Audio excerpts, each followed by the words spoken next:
जो जिला अभी नया बना है वहाँ पर मैं रहता हूँ। अभी छत्तीसगढ़ के कार्यक्रम में गया हुआ था।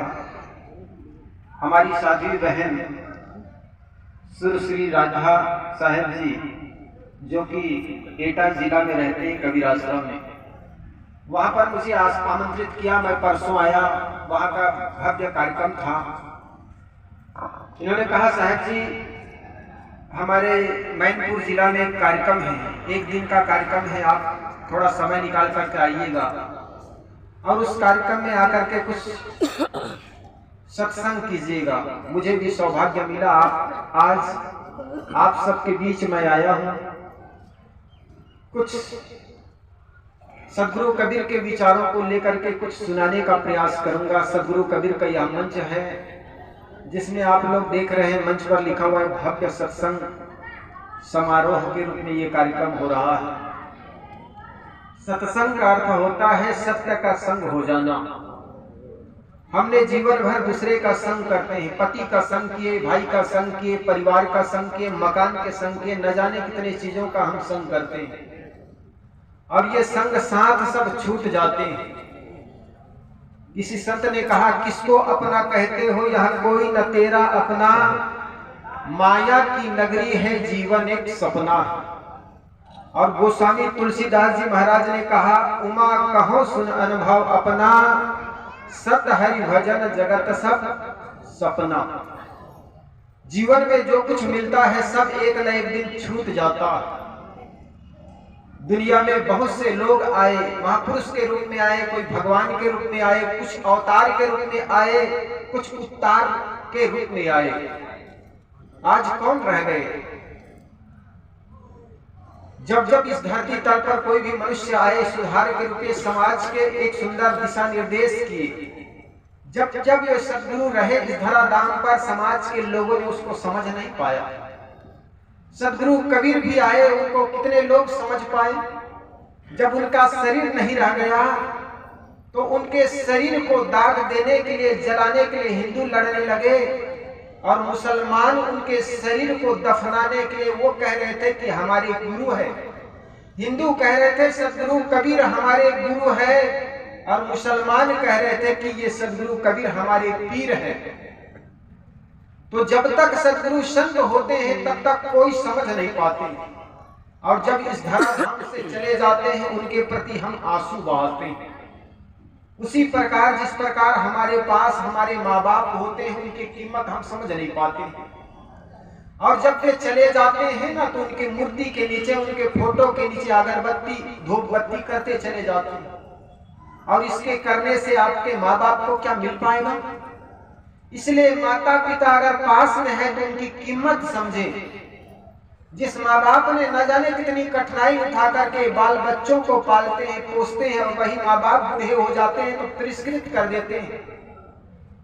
अरे घर के आंगन में कोई झाड़ हो, वो झाड़ भले फल न दे लेकिन छाया तो देता है ना। इसी प्रकार घर में बूढ़ी माँ हो, बूढ़ी दादी हो, बूढ़े पिता हो लेकिन पैसा कमा करके न लाता हो, लेकिन उस घर में अगर खखार उनकी गुंजती है ना तो उस घर में कभी कोई चोर प्रवेश नहीं कर सकता। इसलिए आपके घर में अगर बड़े बुजुर्ग हैं उनका सम्मान करो, आदर करो। और आप अगर आदर और सम्मान करोगे तो वही आपको लौट करके मिलेगा, क्योंकि आप भी अपने बच्चे से यही चाहते हैं कि हमारा बेटा हमारा सम्मान करे, आदर करे।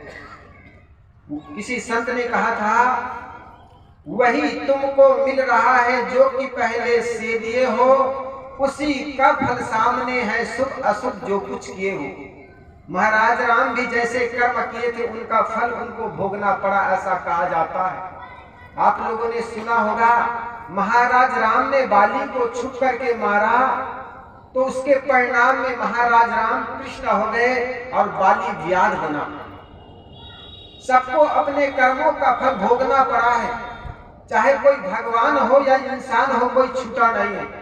माँ सीता के लिए कहा गया कि गर्भवती की अवस्था में उनको निकाला गया तो उनके पहले की घटना कोई पंडित या संत जन ग्रंथों में लिखते हैं कि कहा जाता है उस समय की बात है जब सीता की ब्याह नहीं हुई थी, शादी नहीं हुई थी और राजा जनक कि नंदिनी पुत्री जनकपुर में पुष्प की वाटिका में बैठ करके झूला झूल रही थी। मारो बात तो समझ में आ रही है, हिंदी बोल रहा हूँ, कोई मरवाड़ी तो नहीं बोल रहा हूँ। माँ सीता अशोक वाटिका में बैठ करके झूला में बैठ करके झूला झूल रही थी। ऐसे समय में एक तोता और तोती झाड़ में बैठे हुए थे। उस समय तोती जो है गर्भवती अवस्था में थी और आपस में ये ज्ञान चर्चा कर रहे थे कि ये राज जनक नंदिनी जो झूला में बैठी हुई है ये सीता है। अयोध्या से कोई नारी, कोई महाराज राम आएंगे, राजकुमार राम आएंगे, उनके साथ उनका विवाह होगा। ये ज्ञान की चर्चा तोता अपनी पत्नी तोती को सुना रहे थे। ये सारी बात सीता के कानों में पड़ गई। सीता ये बात समझने लगी, लगता है ये तोता तो बिल्कुल भविष्यवक्ता है, मेरे भविष्य की बात ये तोता जानता है। तो अपने नौकर से, अपने जो सेवक था उनको कहा ये तोता को पकड़ो, ये तो लगता है बड़े भविष्यवक्ता है। तोता को पकड़ा गया और पिंजरे में रख दिए गए। तोता से सीता पूछती है कि बता तोता, तुम मेरे बारे में क्या जानते हो? तोता ने कहा कि मैं इतना ही जानता हूं कि राजकुमार राम आएंगे अयोध्या नगरी से, उनके साथ तुम्हारा विवाह होगा, तुम्हारी शादी होगी। इससे ज्यादा और कुछ नहीं जानता हूं मैं। लेकिन सीता को ऐसे लगने लगा कि ये तोता सब कुछ जानता है। पूछने की दृष्टता की पूछती रही, बता बता तू और क्या जानते हो? तोता सिर पटकते रह गए कि देवी मैं और कुछ नहीं जानता हूँ, मेरी पत्नी तोती गर्भावस्था अवस्था में है और ऐसे समय में पति की बड़ी आवश्यकता पड़ती है। अगर मैं अपनी पत्नी के लिए दाना पानी की व्यवस्था ना करूं तो वे तड़प तड़प के मर जाएंगे। लेकिन सीता उसको छोड़ी नहीं और कहा जाता है तोती तड़प तड़प के जान दे दी, इधर तोता तड़प तड़प के जान दे दी। और आदमी, किसी आदमी को सताओगे, किसी जीव को सताओगे, भले वो कुछ ना बोले, वो शराब ना दे, लेकिन आह लग जाती। आप भी कभी देखना अपने घर में, अपने परिवार में, पड़ोस में किसी आदमी को सताओगे ना बिना कुछ किए, उनका आह लग जाती, आपके घर में गरीबी आ जाएगी। और कई बार देखना जिसकी आपने सुंदर सेवा की है, बूढ़ी माँ को मरते दम तक आपने सेवा की है, उनके चरणों में तेल लगाए, कभी मालिश कर दिया, और वो माँ, बूढ़ी माँ अगर हंसते हंसते इस दुनिया से विदा हो गई ना, और वो ऐसे आशीर्वाद दे जाते हैं, बेटा अंबानी बन जाता है, बेटा बड़े आदमी बन जाता है। इसलिए कभी किसी की उपेक्षा मत करना, किसी की अपमान मत करना, जीवन में सुख चाहते हो। तो सीता उस तोते के पीड़ा को समझ नहीं पाई और तोता तड़प तड़प के अपनी जान दे दी, उधर तोती अब तड़प तड़प के जान दे दी अपने पति की वियोग। और उसी के परिणाम में कहा जाता है सीता को गर्भावस्था में राम त्याग कर देते हैं, त्याग देते हैं। इसलिए सदगुरु कबीर ने भी कहा, इसकी सुंदर पद कहा उन्होंने, आपन कर्म मेटो जाई, कर्म का लिखा मिटे धाव कैसे, जो युग कोटि सिराई। गुरु वशिष्ठ मिली लगन सोधायो, सूर्य मंत्र एक दिन्हा, जो सीता रघुनाथ विवाही पल एक संचन किन्हा।